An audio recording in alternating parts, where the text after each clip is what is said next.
So Annamária, thank you so much for joining me and to talk about your journey to becoming a supervisor. I'd love to start off by just asking you who you are, both as a human being and as a coach, and what's your background? Yeah, I always love to start with really my very, very background, and which is important for me as being a person and as who I am as a coach as well, because my mother is Bulgarian and my father is Hungarian. So I'm naturally bilingual. I was brought up in Hungary, but since their first common language was Bulgarian, at home we always spoke Bulgarian. And for me, this historical fact is very important because I kind of, from the very beginning of my life, I learned two things: how to accept differences, diversity. So I have always been diverse.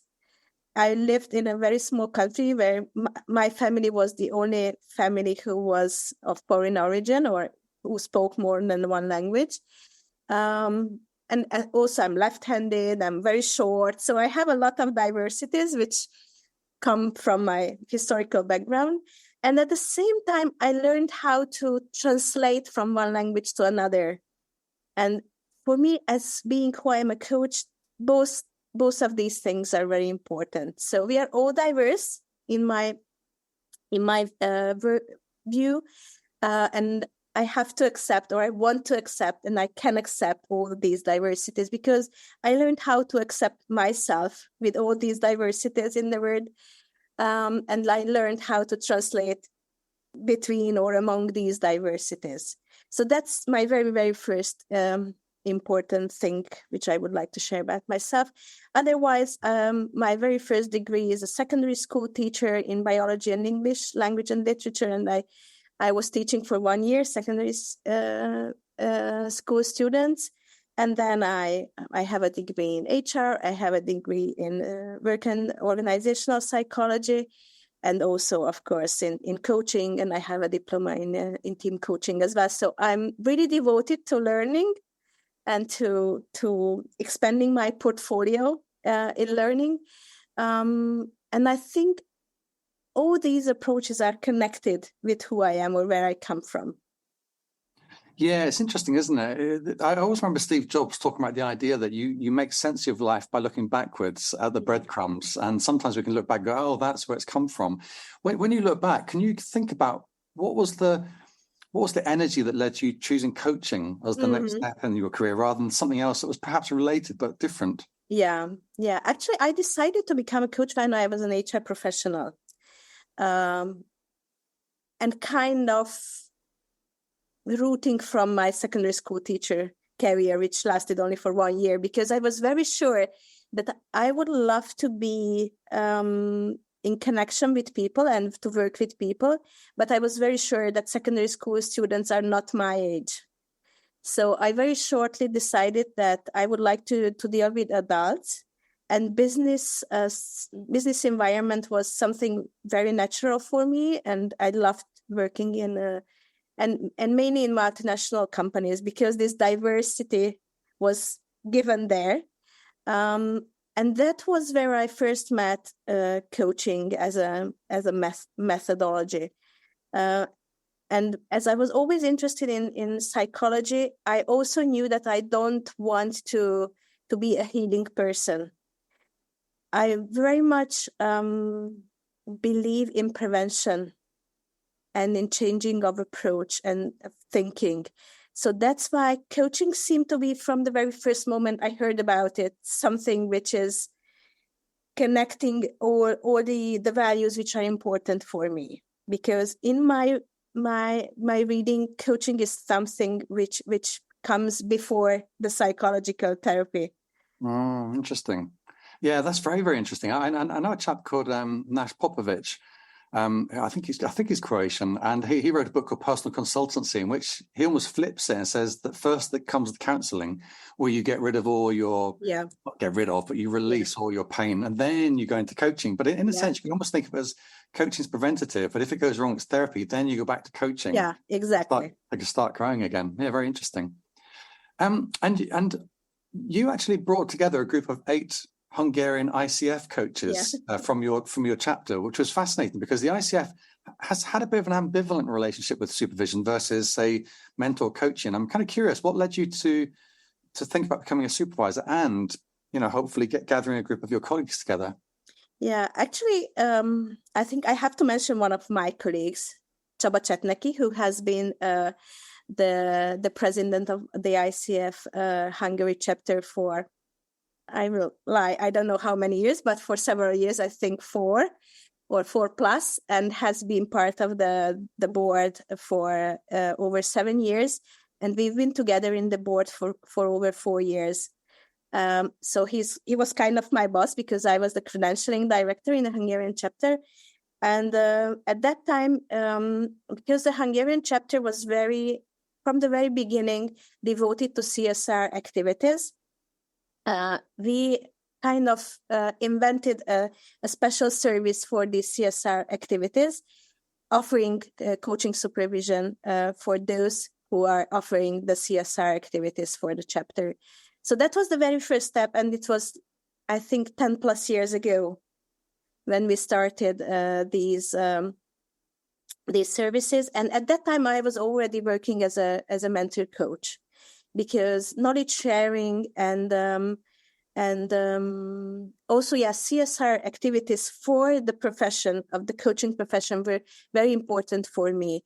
So from the very beginning, I was a mentor coach, and these two things came together as something which I can give for the Hungarian profession and also for other areas here in the region. And for several years, working as a mentor coach, I realized that it's not only mentoring. Coaching supervision is something deeper, something more important, which gives further value to colleagues into becoming better coaches. And that's how then we finally landed, Csaba, myself, and 7 other colleagues in the group with you. Yeah, absolutely. So one of the things we often get asked is, what's the difference? Why, because you're an MCC coach, and a lot of the people that came from the Hungary chapter were MCC. Yeah. So a lot of MCC coaches might say, I'm a really experienced coach. Why do I need another set of skills that sit on top of the experience I've got? And then secondly, they might also say, but I do a lot of mentor coaching. How is supervision different? I wonder if you could just speak to, what did supervision add to what you've already got? For me, there's a level difference. In mentor coaching, for me, we are dealing with competences, and especially how ICF defines mentor coaching is a very special slice of the mentor coaching. Because for me, mentor coaching is dealing with coaching competencies, while the ICF mentor coaching is an extra element, with having an extra element with how to align with the credentialing system of ICF at the same time, 2 in 1. And for me, coaching supervision is a deeper level when I realize that cognitively I know how to do, for example, a coaching agreement, but still I can't do it. There's something deeper then, which is not cognitive, but something which is in my professional identity, which if I explore, I can do it on the competency level. And sometimes it turns out that even below this coaching supervision level, there's a therapeutical level, because it's not only my professional identity, which does not allow me to do a good coaching agreement, but something even deeper where I resist against the coaching agreement. And we can go to this border between therapy and coaching supervision by working on the coaching supervision level. And what I see I'm very proud of that. There are a lot of MCCs whom I prepared, or I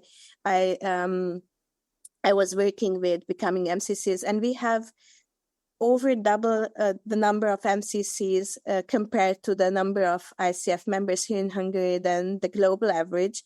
And most of these MCCs are my mentees.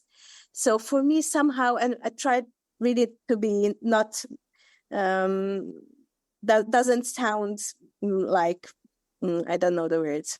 So I try not to sound too proud of that, but still I think that I found something by working in coaching supervision by which these colleagues could become better coaches and could become MCCs. And I'm very proud that all these MCCs whom you met in our group, they're also mentor coaches and coaching supervisors now already, and working for this chapter. So I really believe that we will have more and more and more MCCs and more good coaches in the Hungarian chapter.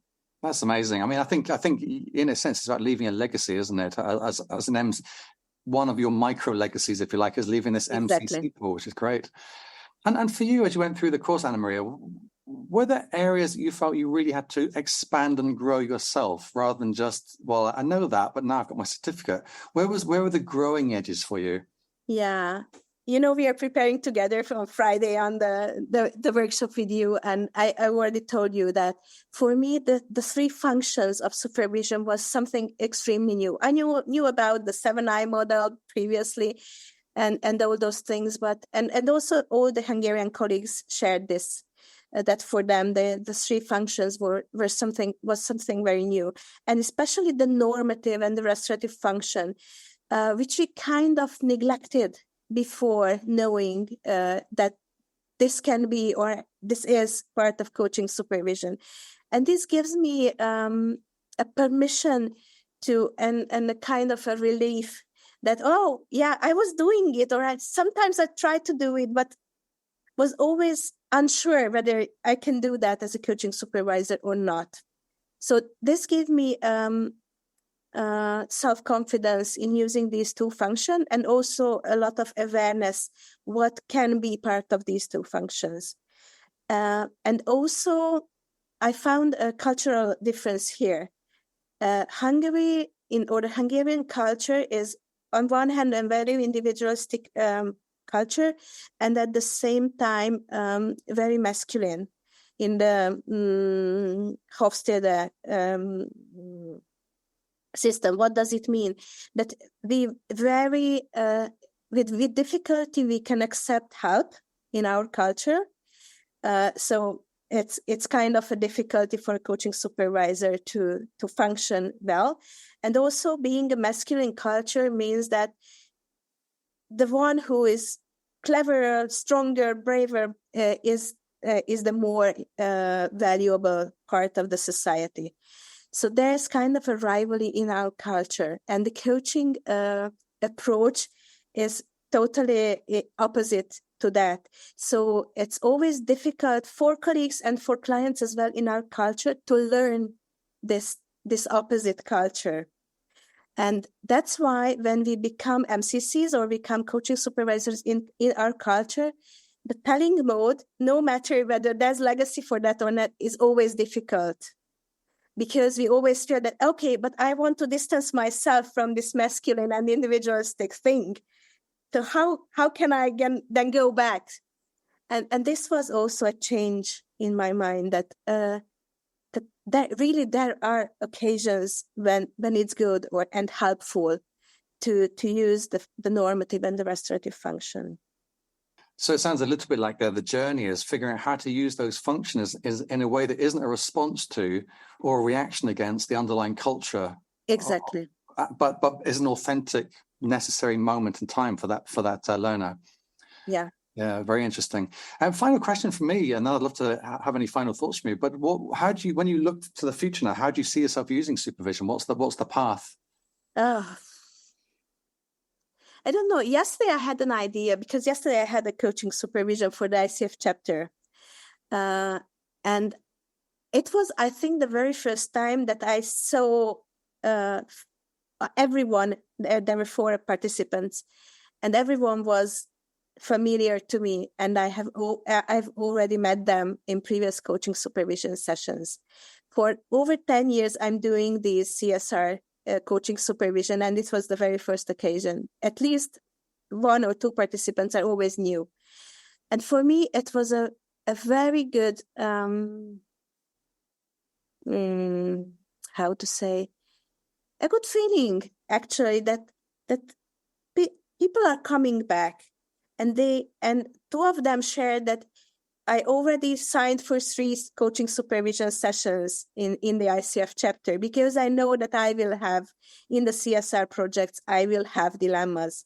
So I think we are at a very important step, that coaching supervision matured enough in our culture that colleagues already know, and I'm teaching at one of the universities, coaching supervision, and I'm doing mentor coaching for the students. And by the time they receive their diplomas, they kind of have it as a default need, or their professional need, to go to coaching supervision. So my expectation would be that it will really become part of the ICF narrative as well, and it's really coming as I see it, and it really will become a default function for every coach.